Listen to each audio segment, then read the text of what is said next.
Hello guys, എല്ലാ വർഷത്തെ പോലെ ആയിരുന്നില്ല കേട്ടോ ഈ വർഷത്തെ വിഷുക്കണി. എല്ലാ വർഷവും അച്ഛനും അമ്മൂമ്മയും തന്നെയാണ് ഈ കണിയൊക്കെ ഒരുക്കാറ്. ആ സമയത്ത് നമ്മൾ രാവിലെ എഴുന്നേൽക്കുക, കണി കാണുക, ആ ഒരു പ്രോസസ്സ് മാത്രമേ ഉണ്ടായിരുന്നുള്ളൂ. അതിൻ്റെ പിന്നിലുള്ള ഈ കഷ്ടപ്പാടും ഈ കാര്യങ്ങളൊന്നും നമ്മൾ അറിയാറുണ്ടായിരുന്നില്ല.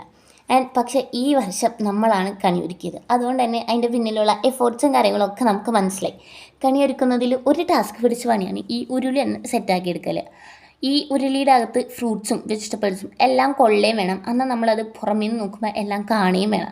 ഈ പൈനാപ്പിൾ വയ്ക്കുമ്പോൾ വെള്ളരി വീഴും, വെള്ളരി വയ്ക്കുമ്പോൾ പൈനാപ്പിൾ വീഴും, ആ ഒരു സംഭവമില്ലേ, അതായിരുന്നു ഫുൾ ടൈം. അതുകൊണ്ട് തന്നെ നമ്മൾ ഈ ചക്കനൊക്കെ എടുത്ത് അങ്ങോട്ട് പുറത്ത് വെച്ച് അങ്ങനെ ഈ 2-3 ട്രയൽ നോക്കിയിട്ടാണെങ്കിലും നമ്മൾ ഫുള്ള് സെറ്റാക്കി എടുത്ത്.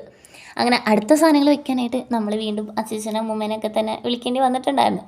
എന്നാലും കുഴപ്പമില്ല, അവർ വന്നപ്പോൾ ഒരു ഐശ്വര്യവും അതുപോലെ തന്നെ ഒരു കുറച്ചും കൂടി ബ്യൂട്ടിഫുൾ ആക്കാൻ നമുക്ക് പറ്റിയിട്ടുണ്ടായിരുന്നു. ഇതിനകത്ത് തന്നെ രണ്ടാമത്തെ ഒരു ടാസ്ക് പിടിച്ച പണിയെന്ന് വെച്ചാൽ ഈ നാളികേരം ഒന്ന് 2 ഈക്വൽ പീസസ് ആയിട്ട് ആക്കുക എന്ന് പറയുന്നതാണ്.